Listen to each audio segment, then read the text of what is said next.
It's Tuesday, May 10. In the headlines, Prime Minister says Portmore could be the Silicon Valley of Jamaica. NWC workers strike. Some Jamaicans are not banking on the banking system. Regionally, former Haitian senator appears in court in relation to the assassination of the late President Jovenel Moise. And in sports, Chris Gayle plans to make IPL return. This is the news on PBC Jamaica. I am Simone Absalom Gale.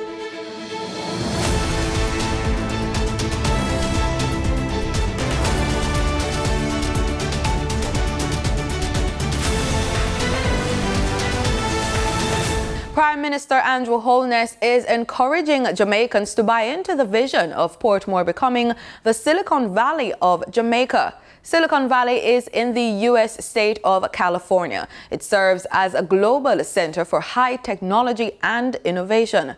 Mr. Holness asserts that with Portmore having the highest concentration of university graduates on the island, it's well positioned for the creation of a high knowledge-based economy. He says Jamaica will enter that space through the business process and knowledge processing sector. I have supported and encouraged the Port Authority and other private sector companies to build these facilities so that you can start to now really create the knowledge economy in Portmore. Prime Minister Holness was speaking at Thursday's official opening of the Portmore Informatics Park. The 157,000 square foot space was constructed by the Port Authority of Jamaica at a cost of $3.6 billion. The 4 three-storied buildings have already been leased by 4 companies which have over 2,000 employees who are focused on supporting sectors such as banking and finance, air travel, e-commerce, energy and health.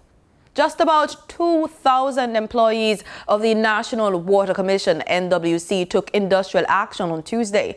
The workers are demanding a response from the Ministry of Finance and the Public Service on their request for a reclassification of their services. Work on the reclassification has been ongoing since 2008, and there are concerns regarding the changes set to come in line with the ministry's soon-to-be-published compensation review. The PBCJ understands that a restructuring exercise was also completed in 2019 and sent to the ministry with a request that the ministry hire a consultant to do the reclassification. According to the president of the Jamaica Association of Local Government Officers, Helene Davis-White, one of several trade unions which represent the workers, while the classification has been stalled, the workers have now learned that they will not benefit from the current compensation review. The expected uptake to get more Jamaicans into the formal banking system has fallen below expectation. Financial Secretary Darlene Morrison revealed this during last week's Parliament's Public Administration and Appropriations Committee meeting. She reminded members that the announcement was made by Finance Minister Dr. Nigel Clark back in March during his budget presentation regarding the low Know Your Customer accounts. That the government would provide $250 million towards providing $2,500 each to the first 100,000 bank customers who open low KYC accounts as of April 1, 2022. Ms. Morrison says the ministry has already released payments to people who signed up. In terms of the payments, the information has been provided to us and we have disbursed to the Bank of Jamaica, who will then pass this to the relevant banks. I can't definitively say that the money is in the bank accounts, but the government has disbursed. Today, May 10, is World Lupus Day, and in recognition of the event, the Lupus Foundation of Jamaica is staging a free health fair at Emancipation Park in St. Andrew. So members of the public can make their way to the park today to get their checkup. Lupus is a disorder of the immune system. It causes the system to become overreactive and produce antibodies that damage normal healthy cells, which can be life-threatening. The organization is also inviting the public to wear purple on the day as a mark of solidarity with persons who are suffering from the ailment. World Lupus Day 2022 is being recognized under the theme Lupus Level Up, Make Lupus Visible. Caribbean countries are being urged to increase investments to develop and retain the nursing workforce in the region. Speaking at the latest Pan American Health Organization virtual media brief, Director of PAHO, Dr. Carissa Etienne, said the experience of the COVID-19 pandemic has brought into focus the significance of nurses and workers within the health system. Throughout the Americas, nurses bravely faced the brunt of the pandemic, and many struggled from burnout and mental health conditions. Dr. Etienne notes that if nothing is done to retain them, the region will face a nursing deficit estimated at 1.8 million nurses by 2030. Nurses are the backbone of our healthcare workers, making up 56% of our staff. We rely on them to provide primary care services, mental health support, and protect the well-being of individuals, communities, and families. When nurses face difficulties doing their jobs, the entire health system suffers. And that is why we need to double our investments in growing our nursing workforce and to care for existing nurses so they can continue to care for us. Ahead of International Nurses Day, celebrated on May 12, the PAHO director thanked nurses for playing a central role in caring for those with COVID-19. The Jamaica Defense Force, JDF, continues their live firing exercises up until Wednesday, May 18, 2022. The public is asked to take note of the following locations: Twickenham Park Gallery Range, St. Catherine, May 10 to 13 and May 16. And Green Bay, St. Catherine, May 17 to May 18. The JDF is advising residents that there is no need to be alarmed by the presence of the soldiers. However, they're asked to secure livestock until the end of the training and not to interfere or move security flags and notifications. If unexploded ordnances or paraphernalia are found, they're asked to report it to the JDF headquarters at telephone number 876-926-8121-9. Next, we get the market updates from Danita Rodney in this business report.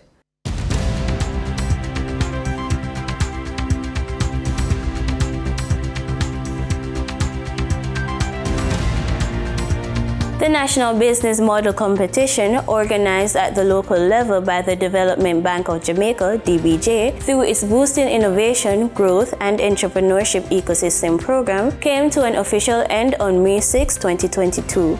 The program, geared at reducing the failure rate of startup businesses, differs from a static business plan and focuses on assessing customer interactions, then pivoting and changing course based on the lessons learned. During the awards ceremony, Managing Director of DBJ, Anthony Shaw, commended the participants for their perseverance. Since the students still must attend classes, do their research and assignments, and write exams. And they have done it well. And this, ladies and gentlemen, is no small feat. They have found a way to balance work, study, and personal life significantly, and this in what has been described as the most difficult and challenging time of our lives, the COVID pandemic. But these are attributes of good management and leadership and should hold them in good stead as future leaders of our country. So students, I applaud and encourage you to keep at it and to recognize the hallmarks of a true entrepreneur, which are never giving up, thinking outside the box, acting when others hesitate, thinking big when others don't, sacrificing when others don't, dreaming of greatness when others fear it, taking criticism and negativity and using it to fuel your greatness. He also took the time to thank the partners and make mention of their shared vision. At the DBJ, we strive on partnerships. We have a deep and abiding relationship with a group of critical members of the Jamaican investment and business community. These institutions are PanJam, Mussons Foundation, Sagicor Financial, Burger King, Scotiabank Jamaica, GK Capital, Delta Capital Partners, and Blueprint Events. Our partnership has continued, and our bond is as strong now as it was then. We all share the vision to ensure that Jamaica's young leaders are provided with the foundation to grow and develop to their full potential. It is through the generosity and commitment of these companies that we have managed to bring student entrepreneurship to the forefront of the nation's agenda.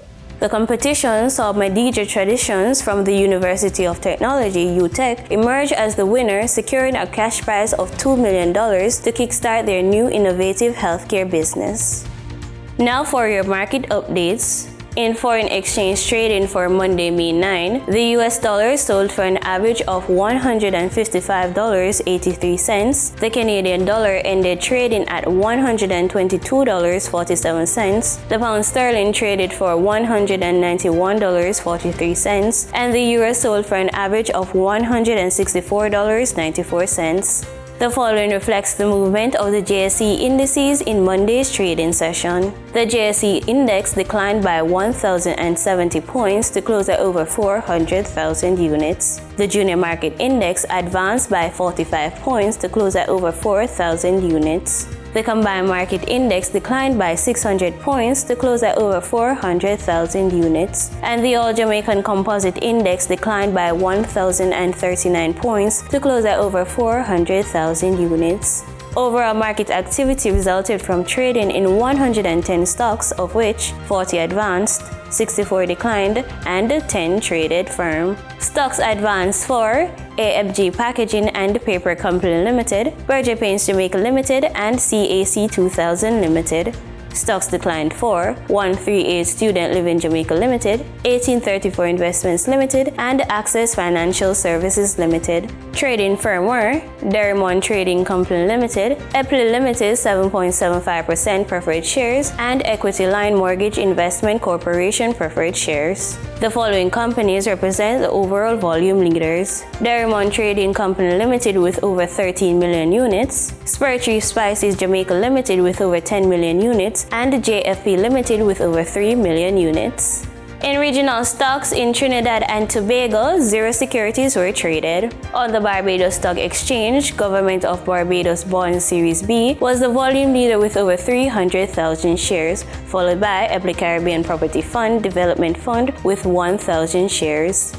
On May 4, 2022, Bermuda-based Carlyle Group acquired 100% interest in the Barbados-based company Massey United Insurance Limited. According to a press release, the sale was consistent with the group's plan to focus its operation around its 3 main portfolios and represents the group exit from property and casualty insurance business. Carlyle Group will now also be known as SG United Insurance Limited, and the acquisition adds 40 new markets where SG United operates. In market data for oil prices fell as the market balanced impending European Union sanctions on Russian oil with demand concerns related to COVID-19 lockdowns in China. Brent crude was down 88 cents or 0.8% at $105.06 a barrel, while West Texas Intermediate crude fell 75 cents or 0.7% to $102.34 a barrel. And that was the business report on PBCJ. I'm Denita Rodney. In regional news, in the Bahamas, the 3 victims who died at the Sandos Resort on Friday have been identified. Our news has the details. Police officially releasing the identities of the victims today. Police Commissioner Paul Roll naming them as Tennessee resident 68-year-old Michael Phillips and his wife 65-year-old Robbie Phillips. The 3rd victim is a Florida resident, 64-year-old Vincent Chiarella. His wife, 65-year-old Donis Chiarella, was airlifted to New Providence on Friday night, but was later airlifted to a Florida hospital where she continues to receive medical attention. The commissioner confirming that pathology samples taken from their rooms at the resort are also being tested abroad. We are actively engaging a lab in Philadelphia, Pennsylvania, United States, to assist us with the expediting the toxicological examinations of all of these samples. Once those examinations are done, our pathologists would be able to provide us with an official report as to the exact cause of death and help us to determine exactly what has happened. Now, Commissioner Rolls says both couples sought medical attention but remains tight-lipped about what may have caused their deaths. We really want to know what caused this without speculation. I've seen a lot of the misinformation in the public domain. What I would ask people to do is to take what we are giving you. We are giving you the facts, unless you can at some point prove us wrong, but we would give you the true facts as they are. In Antigua and Barbuda, a scene was created outside Payless Shoe Store on a Saturday when a couple was denied entry for failing to wear masks. A video of the couple's refusal to leave the premises even after a police intervention has gone viral. Public Safety Minister Stedroy Benjamin has spoken out about the incident. The Attorney General says the couple committed several offences. Refusing to follow lawful directions, battery on police, resisting arrest, which is totally unnecessary circumstances. All they had to do was to leave the people's premises. Benjamin notes the police are there to protect and were merely carrying out their duties. When some people say manhandling, the police were making out their duties, and this lady was behaving violently.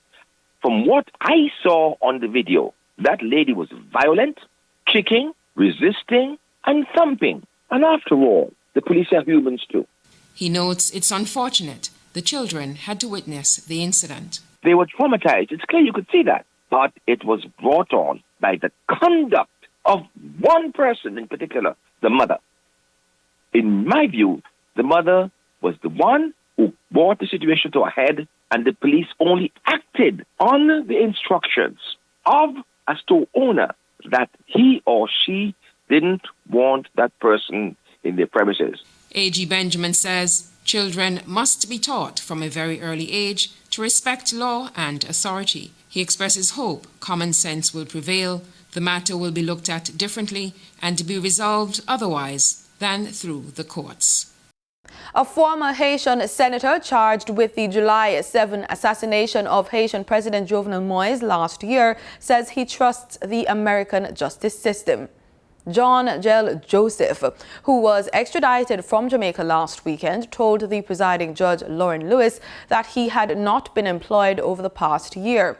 Joseph had fled to Jamaica with his wife and children and was charged with illegally entering the Caribbean island by boat in January.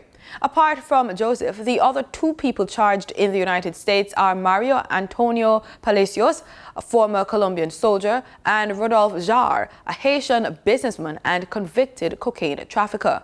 Moise's wife, Martine, who was injured during the attack that claimed the life of her husband, in a message over the weekend noted that it had been 10 months since the assassination that, quote, has left us with the same bitter taste as on the first day, end quote.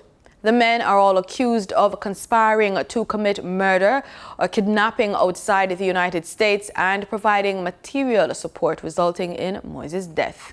In St. Lucia, the importance of implementing the use of locally grown produce has continued to inspire national action. Prime Minister Philip Pierre has re-emphasized the value to be found in banana cultivation and consumption after examining St. Lucia's proximity to global threats to secure food sources. More from NBC Prime.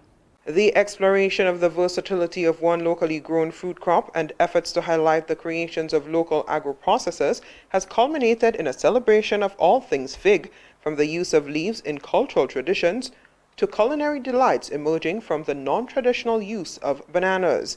Examining the renewed interest by members of the public in the fruit's consumption, Prime Minister Philip J. Pierre reflected on the impact of the cash crop on development and existing potential for expanding the scope of its use. The Prime Minister's comments were framed by today's execution of the Banana Expo, an event providing a platform to display the versatility of one food integral to national development. I really want to congratulate first the Anglican Church. They were the ones who started this movement. The Anglican Church were the ones who started. And you see, sometimes good things come out of adversity. You may recall when I made a statement, I was ridiculed. At that time, I thought it was unfortunate for an opposition party who had just left government to take part in that level of misinformation and ridicule, and what was essentially a fact. St. Lucia has survived on bananas for many years, from the 1950s, selling it as an export crop. Large parts of the country were built on bananas.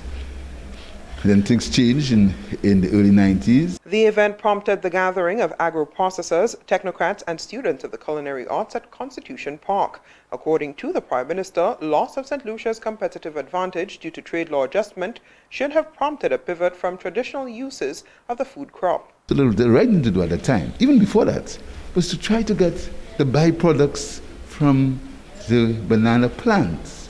First of all, bananas have a high nutritional value. Secondly, we say to our students, eat an apple a day. If we tell them have a banana a day, what's so wrong in that? What's so, it's because we always want to play politics and we always want to denigrate our own that he made a statement. So I'm very pleased. Today, I'm very happy that the country has embraced the concept. The country has embraced the fact that we can use our bananas now, particularly at the time when we have a food crisis. Member of Parliament for Babonneau, a district recognized for its long-standing ties to agricultural development, Dr. Virginia Albert Poyot, described the potential of the event to inspire renewed interest in agriculture. A demonstration like this will definitely create some level of insight for St. Lucians. It's going to motivate those who have started the process of utilizing banana products in all forms and fashion. And I think that is an opportunity for people to learn from each other. Display booths throughout the event were manned by students and traditional agriculturists alike. Patrick Evans, owner of Nature's Waste Movies. It's Avi Daniel and the name of my business is Golden Treats. That is Baron Products. Oh, Banana Click. Previously it was More Bananas. Right now it's Banana Click. It's my cousin's business and it's Henson Hunt and it's called Island Pop. Key Battalion, NBC Prime. Barbados' Prime Minister Mottly has received another international award, this time from a Canadian association. CBC Barbados' Anne-Marie Bailey has the details. Prime Minister the Honourable Mia Amor Mottly has highlighted the need for the Black diaspora to craft its stories. She made the remarks while accepting the inaugural International Leadership Award in Economic Growth by the Black Business Professional Association in Canada. It is your advocacy as well that will inspire that young Canadian black child, that young Barbadian black child, that young African child, that young American black child, because too much of the world is seen in the eyes of others, and we need now to let them know that they are beautiful, that they are being heard, that they are being seen, and that they are being felt. Receiving the award on behalf of all Barbadians, Ms. Mottly has emphasized the role governments play in reshaping how the diaspora is portrayed and sometimes sees itself. We believe that it is only through identifying the art of the possible, as it is your theme, that governments can do the probable, that governments can make a difference in people's lives, that governments can work to ensure that people who have been not seen and not heard for too long in the history can now hopefully look forward to a future that sees them, that hears them, that feels them. And in characterizing the accomplishment, Consul General of Barbados at Toronto, Sonia Marvel Carter, says the significance cannot be overstated given the current global economic climate. This award cannot be any easy feat for any prime minister in any country at this time, having just gone through or still going through a global pandemic. He also notes the award has boosted Barbados's profile in Canada. It has brought even a greater view of Barbados by the Canadian public in general and the Caribbean, because I must admit that on the night of the awards, the entire Caribbean Consular Corps pretty much, they were there to see Prime Minister Mottly receive her award. So there is a lot of buzz within the Caribbean community, of course, and within Canada. President of the Black Business Professionals Association in Canada, Ross Cadas, says Ms. Mottly has been recognized for her role in Barbados becoming a republic, for her work at the front line of climate change, and for leading the World Health Organization task force. He says she is an example for young ladies in the region to emulate. Anne-Marie Bailey, CBC News. In sports, 3 newcomers have been named in the West Indies one-day international senior men's squad for the upcoming tours of the Netherlands and Pakistan. The selection panel named fast bowlers Jaden Seals and Sherman Lewis as well as batter Casey Carty in the squad. Both Seals and Lewis have played at the test level. However, Carty is the first player from St. Martin to be selected for the West Indies senior men's team. Meanwhile, all-rounder Jason Holder is being rested to manage his workload, whilst Shimnaran Hetmeyer is also unavailable for selection to be at home for the birth of his first child. So the full squad reads Captain Nicholas Puran, his deputy Shai Hope, Nkrumah Bonner, Shamar Brooks, Casey Carty, Akil Hussain, Alzari Joseph, Brandon King, Sherman Lewis, Kyle Mayers, Anderson Phillip, Rovman Powell, Jaden Seals, Romario Shepherd, and Hayden Walsh Jr. West Indies will visit the Netherlands for 3 ODIs, which will take place on May 31, June 2, and June 4, followed by another 3 ODIs on June 8, June 10 and 12 in Pakistan. The tour of the Netherlands will be the first ever ODI series between the 2 teams. T20 star Chris Gayle plans to return to the India Premier League in 2023 after opting out of the tournament this year because of what he said was a lack of respect. The 42-year-old Jamaican hitter said in an interview with UK Mirror, quote, "Next year I'm coming back. I've represented 3 teams in the IPL, Kolkata, RCB and Punjab. Between RCB and Punjab, I would love to get a title with one of those 2 teams. I had a great stint with RCB where I was more successful within the IPL, and Punjab, they've been good. I love to explore and I love challenges, so let's see what happens." End quote. This is the first time Gayle has skipped the event since beginning his IPL career 13 years ago. The left-handed batsman has played a total of 142 matches in the IPL, amassing 4,965 runs that include 6 centuries and 31 half-centuries, and taking 18 wickets with his right-arm bowling. Gayle has struck the most sixes in IPL history, 357, and he recorded the franchise tournament's highest score of 175 in 2013. And that's the news on PBCJ. Thanks so much for watching.